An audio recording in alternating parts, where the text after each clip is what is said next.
నేను ఇప్పుడే ఒక రీల్ చూశాను. ఆ రీల్‌లో ఒక మీమ్ అనమాట. 'గోపాల గోపాల' మూవీ ఉందా? ఆ మూవీలో అతను ఇలా ఇలా జరుగు జరుగు అంటాడు. ఒక ఫేక్ బాబా. దాన్ని బెట్టి మా అమ్మ నేను స్నానం చేయనప్పుడు నాతో ఎలా బిహేవ్ చేస్తుందో అని చెప్పి ఆ సీన్ పెట్టి బ్యాక్గ్రౌండ్లో 100% లవ్ మూవీది దూరం ఆ పాటేశారు. అంటే దూరం జరుగు దూరం జరుగు నువ్వు స్నానం చేయలే టైప్లో అమ్మ బిహేవ్ చేస్తుంది. దానికి నేను లైక్స్ చూసాను. నాకు చాలామంది నా మ్యూచువల్ ఫ్రెండ్స్ దానికి లైక్ కొట్టారు. ఇప్పుడు నేను వాళ్ళకి చెప్పడానికి రీల్ చేయట్లేదు, కానీ జనరల్గా ఇప్పుడు మన కల్చర్ అనేది మెల్లిమెల్లిగా తెలియకుండా ఇలాంటి చిన్న చిన్న సర్కాజమ్స్తోనే మనకి లోకు అయిపోతుంది.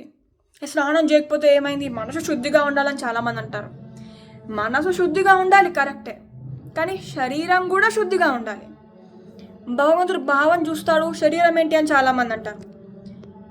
కొన్ని గైడ్ లైన్స్ శాస్త్రాల్లో ప్రిస్క్రైబ్ చేశారు. ఆ గైడ్ లైన్స్ మనం ఫాలో అయితే మన మనసు కూడా శుద్ధిగా అవుతూ ఉంటుంది మెల్లిగా అని చెప్తారు. దాంట్లో ఒకటి శుచి శుభ్రత, ఎక్స్టర్నల్ శుచి శుభ్రత కూడా ఉండాలి. ఎక్స్టర్నల్ శుచి శుభ్రత ఉన్నప్పుడు మనం భగవంతుడి మీద ఈజీగా కాన్సన్ట్రేట్ చేయగలుగుతాము. మన మనసు శుద్ధిగా చేసుకోవడానికి మనకి హెల్ప్ చేస్తుంది అది.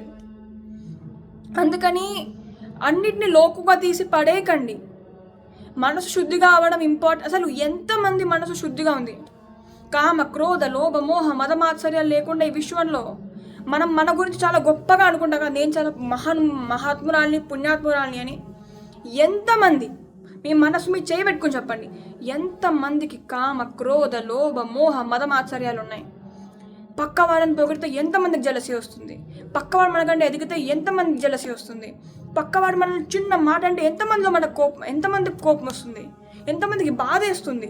ఎవరు ఏదో అనేసారు నన్ను, అయ్యో నన్ను అంటాడా, నన్ను రోజు మొత్తం అదే ఆలోచిస్తూ ఉంటాం. ఒకళ్ళు మనల్ని ఏదో చిన్న మాట అంటే. అలాంటి స్థితిలో ఉన్న ఒక మనిషి శుచి శుభ్రత ఎందుకు అని మాట్లాడడం ఒకటి మళ్ళీను. అందుకని మన పొజిషన్ మనం గ్రహించి మనం ఎంత ఎంత చిన్న స్థాయిలో ఉన్నామో భగవంతుని నిత్యం వేడుకుంటూ ఉందాము. భగవంతుడా నా మనసు శుద్ధిగా చేయి, నీ సేవలో నన్ను ఉంచుకో అని చెప్పి. రాధే రాధే. జై గురుదేవ.